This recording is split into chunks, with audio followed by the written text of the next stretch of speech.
नमस्कार, NMF news पर आप सभी का बहुत स्वागत। मैं हूं आपके साथ अभिषेक पुंडीर। बिहार में एसआईआर का मुद्दा सड़क से संसद और संसद से सुप्रीम कोर्ट पहुंचा। सुप्रीम कोर्ट में मामले पर सुनवाई चल रही है।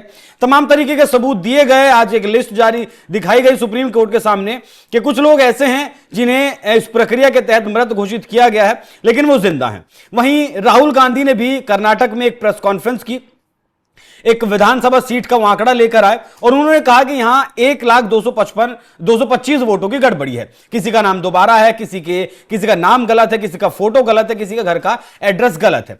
लेकिन अब हम आज सवाल इस पर चर्चा नहीं करेंगे। आज चर्चा करेंगे कि विपक्ष अपनी हार का ठीक रहा आखिर ईवीएम पर और चुनाव आयोग पर कब तक फोड़ता रहेगा। लोकसभा चुनाव तक विपक्ष लगातार, या कहें कि महाराष्ट्र के विधानसभा चुनाव तक लगातार विपक्ष ईवीएम पर सवाल उठा रहा था। मामला चुनाव आयोग का, और जब वीवीपैट की पर्चियों का और पोलिंग बूथ पर जो वोटिंग हुई उसका जब मिलान किया गया तो सब कुछ सही पाया गया। विपक्ष ने इस खबर को ही दबा दिया। विपक्ष ने एक बार भी यह नहीं कहा कि हां ऐसा हुआ है, वीवीपैट की पर्ची और वोटिंग बिल्कुल सही पाई गई है। अब नया मुद्दा उठाया है चुनाव आयोग का। लेकिन सवाल यह भी उठता है कि अगर बीजेपी की तरफ से गड़बड़ियां की जा रही हैं तो हिमाचल प्रदेश क्यों हारती, आपका कर्नाटक क्यों हारती, तेलंगाना क्यों हारती, साथ में अयोध्या जैसी सीट क्यों हारती। इसी विषय पर चर्चा करेंगे। मेरे साथ मौजूद हैं हमारे वरिष्ठ सहयोगी पंकज प्रसून। सर, बहुत बहुत स्वागत आपका। मतलब अपनी क्षमता नहीं दिखानी है, बस आरोप मढ़ना है, जबकि चुनाव आयोग एक संवैधानिक संस्था है और वोटर लिस्ट में गड़बड़ कोई आज का नया मुद्दा नहीं है। मेरा आपसे सीधा सवाल यह है कि चुनाव आयोग चुनाव से पहले वोटर लिस्ट सभी राजनीतिक पार्टियों को देता है, सबके पास वो वोटर लिस्ट होती है, तो क्या उन लोगों को आंखों पर चश्मा चढ़ जाता है कि उन्हें दिखाई नहीं देता कि इस वार्ड में ये वोट गलत है या ये वोटर है ही नहीं? नहीं, मैं शुरू करता हूं। देखिए, इस देश में वोटर लिस्ट में विसंगतियां हैं, ये हर किसी को पता है। बहुत आपने देखा भी होगा कि मीम्स भी बनते रहे हैं कि मेरी आई थी क्या मेरी बुआ वोट देने, वो कहती है कि हाँ आधे घंटे पहले आके चल गई, तो वो रोने लगता है। व्यक्ति कहता है कि अरे 10 साल पहले मर गई थी, लेकिन पता नहीं वोट दे के चली जाती है, मैं मुलाकात नहीं कर पाती। तो ये लगातार वोटर लिस्ट में विसंगतियां हैं, और ये आज से नहीं है, लगातार हैं, और धीरे धीरे जैसे जैसे डिजिटल युग आ रहा है इसमें सुधार भी होता जा रहा है। ये बात भी सही है कि कुछ लोग ऐसे हैं इस देश में जिनका दो दो जगह पे वोटर लिस्ट में नाम है। ठीक है। जैसे कि हो सकता है कि दिल्ली में रह रहे होंगे वो, तो दिल्ली में ही बनवा के रख रखा होगा, और बिहार में उनके गांव में भी वो होगा। ये कॉमन चीज है। लेकिन ये कहना कि वोटर लिस्ट में जानबूझकर 1,00,000-2,00,000 आदमी का नाम ऐड कर दिया गया है ताकि भारतीय जनता पार्टी जीत जाए और कोई दूसरा दल हार जाए, ये अति है, ये संभव ही नहीं है। और दूसरी बात, पहले तो यही नहीं पता चलता ना कि उन लोगों ने वोट डाला भी है नहीं डाला है, और अगर डाला है तो किसे डाला है, किसे पता इस बात का? नहीं होता है। देखिए, मैं जानता हूं कि मेरे कुछ रिश्तेदार अभी दिल्ली में हैं, गांव के वोटर लिस्ट में उनका नाम है, वो नहीं आते डालने, वो दिल्ली में रहते हैं, और कभी आ भी गए तो डाल दिया, तो ये है, इसमें कोई दो राय नहीं है, ये सच्चाई है। लेकिन अब मैं आपको बता रहा हूं, आपने बहुत महत्वपूर्ण बात कही कि जब भी चुनाव होते हैं तो पूरा वोटर लिस्ट हर राजनीतिक दल के BLA बोलते हैं, बूथ लेवल एजेंट, या आम बोलचाल की भाषा में पोलिंग एजेंट बोलते हैं उसको। जैसे कि आपका जो गांव होगा ना, वहां पे जो बूथ होगा उसमें हर जो भी व्यक्ति चुनाव लड़ रहा होगा, हर राजनीतिक दल के पोलिंग एजेंट होंगे वहां बैठे हुए, उनको वोटर लिस्ट दिया जाता है, चुनाव के पहले दिया जाता है। अगर उस पोलिंग एजेंट ने ऑब्जेक्शन किया तो उस ऑब्जेक्शन को सुना जाता है। ठीक है, ये बात। जब चुनाव हो रहे थे तो कांग्रेस के भी बहुत सारे ऐसे पोलिंग एजेंट होंगे। जैसे मैं एक आंकड़ा देख रहा था, बिहार में कांग्रेस के पास 27,000 पोलिंग एजेंट है, मतलब 27,000 बूथों पे उनका अपना एजेंट है। जो राष्ट्रीय जनता दल है उनके पास 34,000 पोलिंग एजेंट हैं, मतलब 34,000 बूथों पे उनका अपना आदमी है। ठीक है। क्या उनमें से एक भी पोलिंग एजेंट ने कोई ऑब्जेक्शन किया कि देखिए भाई ये गड़बड़ है, ये आदमी जो है वो मर गया है, या बार बार ये बीजेपी को वोट दे रहा है लेकिन यहां का नहीं है? कोई किसी ने ऑब्जेक्शन किया आज तक? नहीं किया ना। तो पूरे देश में करोड़ों वोटों की हेराफेरी का आरोप राहुल गांधी कैसे लगा सकते हैं? और लगा भी सकते हैं, लेकिन उसमें नियम यह है कि देश का कोई भी नागरिक, कोई भी राजनीतिक दल का व्यक्ति, कोई भी कार्यकर्ता, कोई भी वोटर, अगर आपको शिकायत है चुनाव आयोग की किसी प्रक्रिया से, यह लगता है कि मेरे बूथ में आज बूथ लूट लिया गया है या गड़बड़ी हो गई है, तो आपको कुछ नहीं करना पड़ता, एक शपथ पत्र देना होता है, चुनाव आयोग में जमा करना होता है और बाद में वहां रीपोल होता है, पुनर्मतदान की प्रक्रिया होती है। जैसे कहीं ईवीएम खराब हो गया और मैंने शिकायत दर्ज की कि मेरे बूथ में ईवीएम खराब हो गया था और जिसके कारण 2 घंटे मतदान बाधित रहा, या तो 2 घंटा ज्यादा दिया जाए या फिर दोबारा मतदान किया जाए, तो यह सुना जाता है। लेकिन वहां तो किसी कांग्रेस के कार्यकर्ता ने, किसी आरजेडी कार्यकर्ता ने इस तरह मांग ही नहीं की थी और देश भर में नहीं मांग की थी। तो ये राहुल गांधी है गोल पोस्ट चेंज कर रहे हैं बार बार। जैसे शुरुआत में इन्होंने कहा महाराष्ट्र के बारे में कि ईवीएम में गड़बड़ी थी और इन्होंने 10 जगह पे शिकायत की कि 10 जगह पे ये ईवीएम के साथ छेड़छाड़ किया गया, इसे हैक कर लिया गया। ठीक है। और उनकी मांग ये थी, राहुल गांधी की मांग ये थी कि वीवीपैट जो पर्ची निकलती है ना, उसका वोटों का मिलान कर लिया जाए, जो ईवीएम में पड़े हुए वोट है, पर्ची और ईवीएम में पड़े वोट का मिलान कर लिया जाए। चुनाव आयोग ने उसे मान लिया और पर्ची मिलाया गया। पर्ची जब मिलाया गया तो हूबहू जो ईवीएम में वोट डाले गए थे वही पर्चियों में वोट थे। ये कांग्रेस के डिमांड पे चुनाव आयोग ने किया था। वो 10 के 10 जगहों पे 100% सही निकला, लेकिन अब उसके बारे में कोई बात ही नहीं कर रहा है। अब ईवीएम से गोल पोस्ट चेंज हो गया, अब गोल पोस्ट हो गया था एसआईआर।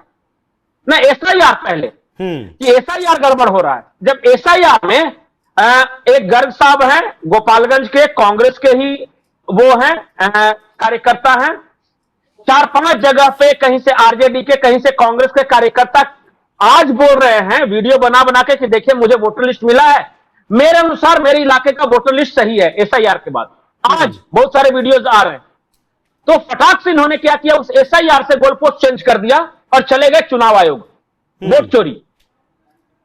वोट चोरी में भी जो भी दावा है राहुल गांधी का, चुनाव आयोग कह रहा है कि हम मानेंगे ना आपका दावा, आप सही कह रहे होंगे, लेकर तो आइए। उसी तरह शपथ पत्र लाके जमा कीजिए और सबूत के साथ जमा कीजिए। राहुल गांधी शपथ पत्र के साथ सबूत चुनाव आयोग को देने के लिए राजी नहीं है। और वो क्या कह रहे हैं कि चुनाव आयोग के मुख्यालय का घेराव कर लो। वो कह रहे हैं कि देश भर में कांग्रेस के कार्यकर्ता प्रदर्शन करेंगे।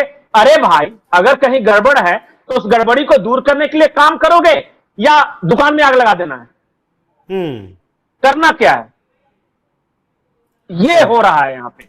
और जैसे ही ये पता चलेगा कि चलिए भाई वोटर लिस्ट में गड़बड़ी है, लेकिन चुनाव वहां पे जो हुए हैं, अच्छा बताइए, राहुल गांधी खुद ही कह रहे हैं कि जो महादेवपुरा है वहां पे 1 लाख फर्जी वोटर जोड़े गए। ठीक है, मान लिया 1 लाख फर्जी वोटर जोड़े गए। राहुल गांधी की मैं बात को सही भी मान लूं तो कांग्रेस को वोट मिले थे कितने?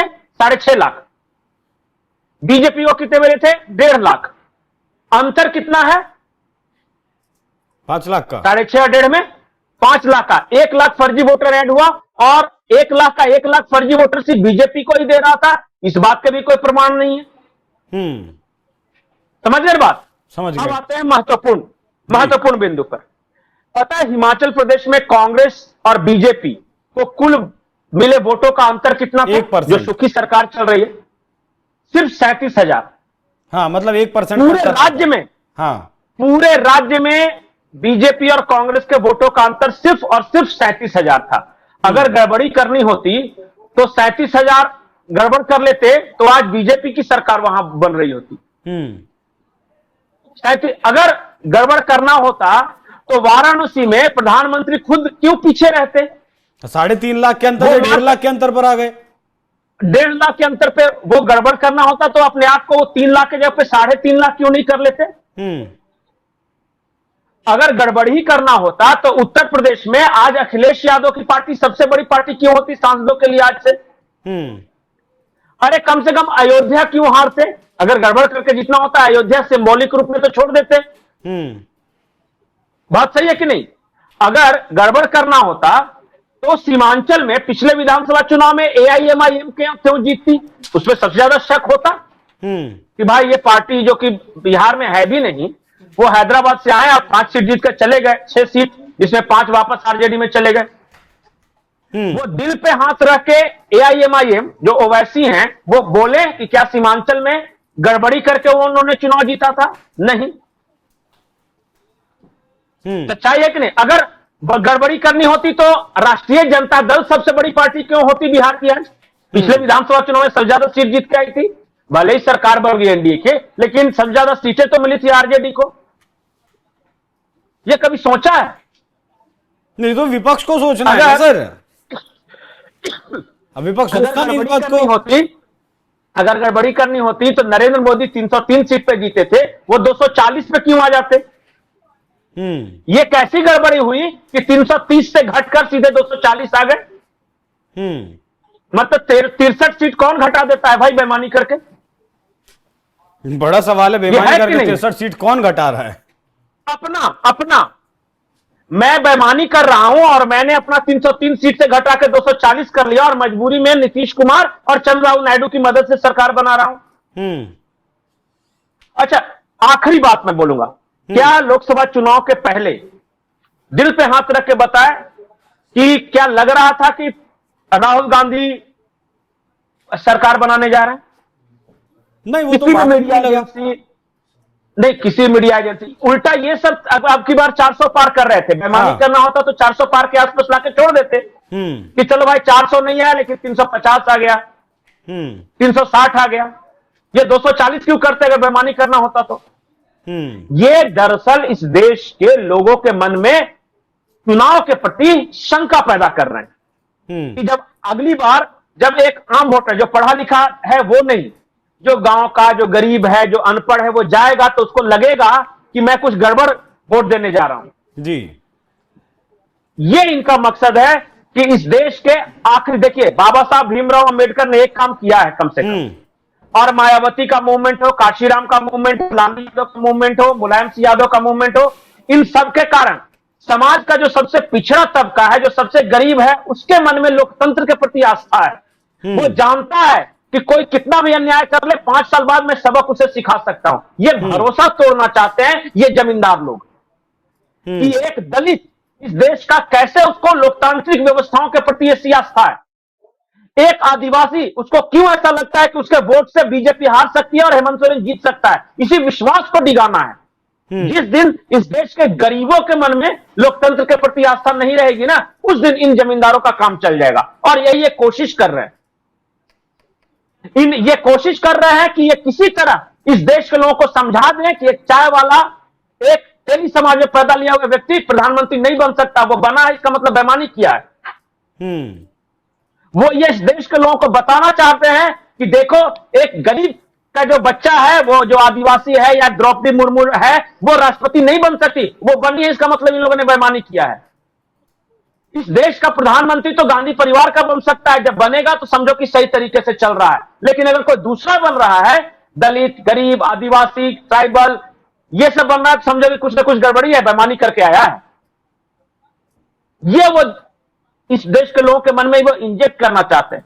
और वो कहते हैं कि अगर इस देश में यूं ही उठ के कोई प्रधानमंत्री, राष्ट्रपति, मुख्यमंत्री, अगर कोई मोहन यादव, भजन लाल या मोहन मांझी उड़ीसा का, या ये विष्णु शरण सहाय, अगर ये सब जिसका कोई बैकग्राउंड नहीं है, कहीं भी गरीब घर में पैदा हो गया, आके मुख्यमंत्री बन गया, इसका मतलब उसने बेईमानी किया है। ये वो इस देश के गरीबों को, दलितों को, महिलाओं को, आदिवासियों को टारगेट कर रहे हैं कि तुम नहीं बन सकते, तुम बने हो इसका मतलब कि गड़बड़ करके बने हो, तुम्हारे वोट का महत्व नहीं है, बेईमानी कर लिया गया तुम्हारे साथ। राहुल गांधी बनते तब लोकतंत्र जीवित रहता, क्योंकि किताब लेकर चलते हैं ना वो लोकतंत्र की, संविधान की। बिल्कुल, हाँ। सबसे ज्यादा बार संविधान समेट लिया करने वाले, सबसे ज्यादा बार संविधान में छेड़छाड़ करने वाले, सबसे ज्यादा बार संविधान में संशोधन करने वाले, और अपने कारणों से संविधान और सुप्रीम कोर्ट के फैसले को पलटने वाले आज किताब लेकर घूम रहे कि संविधान खतरे में। नहीं, 75 में वोट चोरी हुई थी ना शायद, जब सरकारी मशीनरी का दुरुपयोग करके चुनाव के लिए इस्तेमाल किया गया था। कोर्ट, एक बात जान जाइए, कोर्ट ने कहा था, कोर्ट के फैसला था यह कि राजनारायण जीते, इंदिरा गांधी हारी है, इंदिरा गांधी बेईमानी करके जीती है, और उसके बाद इंदिरा गांधी को इस्तीफा देना पड़ा था। और 1947 की भी अगर बात करें तो ज्यादातर राज्यों में तो पटेल साहब को वोट किया था ना, लेकिन वोटों की चोरी हुई, वहां नेहरू जी को बना दिया गया प्रधानमंत्री, लेकिन वो वोटों की चोरी नहीं थी। शुरू से मैं आपको बताऊं, इस देश में सबसे पहला बूथ लूटने का काम किसने किया था, आपको पता है इतिहास? सबसे पहला बूथ लूटा था कृष्णा सरदार ने, बिहार के जहानाबाद में, वो कांग्रेस का नेता था।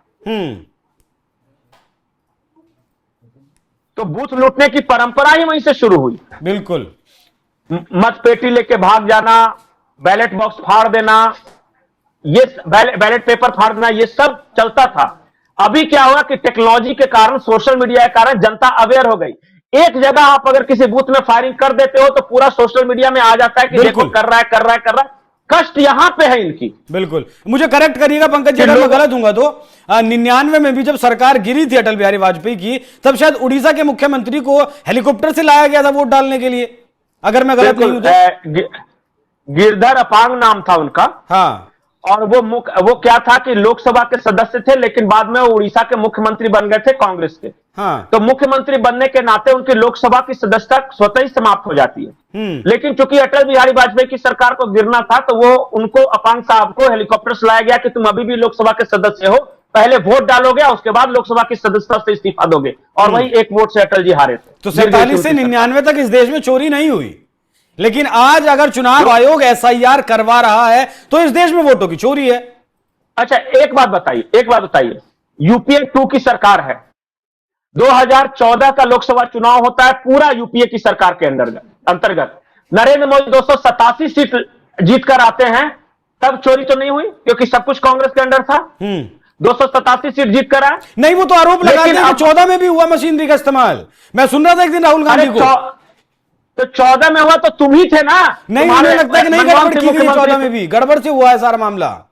दिक्कत तो वही है ना। मनमोहन सिंह ने किया होगा, या इनके बनाए हुए चुनाव आयोग जो थे, चुनाव आयोग, उन्होंने किया होगा। आखिर वही सब किए होंगे ना, क्योंकि उस वक्त तो बीजेपी के हाथ में कुछ नहीं था। जब बीजेपी के हाथ में था सब कुछ, जब चोरी किया तो 240 आए, और जब कांग्रेस के हाथ में था सब कुछ तो 287 आ गया बीजेपी। ठीक है, ये है। ठीक है पंकज जी, बहुत धन्यवाद आपका जुड़ने के लिए, और जो फैक्ट्स आपने हमारे दर्शकों के सामने रखे, जिस तरीके से इतिहास देश का आपने खोल कर रखा। बाकी आप लोगों के लिए भी सोचने का यह विषय है कि अगर SIR हो रहा है, अगर इंसेंटिव रिवीजन हो रहा है वोटर लिस्ट का, जिससे कि जो कमियां हैं, खामियां में दूर की जा सके, तो राहुल गांधी को तकलीफ क्यों है? जी, इंटेंसिव रिवीजन होता है। इंटेंसिव मतलब गहनता से जांच वोटर लिस्ट की, अगर वो हो रही है कि गहन जांच है, तो विपक्ष को दिक्कत कहां है? और दूसरा बड़ा सवाल, राहुल गांधी एक शपथ पत्र देकर जो उन्होंने आरोप लगाए, चुनाव आयोग से मांग कर लें कि आप इनकी जांच करिए। अगर आरोप सही पाए जाते हैं तब चुनाव आयोग को आप दोषी ठहरा पाएंगे ना, कि भैया आप सबूतों के साथ, हमने आपको कहा है कि आप दोषी हैं और आपके यहां गड़बड़ हो रही है। आप सबूत देंगे नहीं, मीडिया में आएंगे, चिल्लाएंगे, दावा करेंगे, चले जाएंगे। इस तरीके से देश की संवैधानिक संस्थाएं शायद, जितना मुझे पता है, उस तरीके से नहीं चलती हैं। बाकी सोचने वाला विषय है, आपका ध्यान देने वाला विषय है कि क्या इस देश को बांग्लादेश, श्रीलंका या फिर पाकिस्तान बनाने की साजिश तो नहीं रची जा रही। पंकज जी, बहुत धन्यवाद आपका। जी, आखिरी बात, कांग्रेस के नेता बार बार ये बोल रहे हैं कि बांग्लादेश बना देंगे। बांग्लादेश का उदाहरण देखो, बांग्लादेश है, ये खतरनाक है। बिल्कुल, कांग्रेस किसी भी लोकतंत्र में सबसे बड़े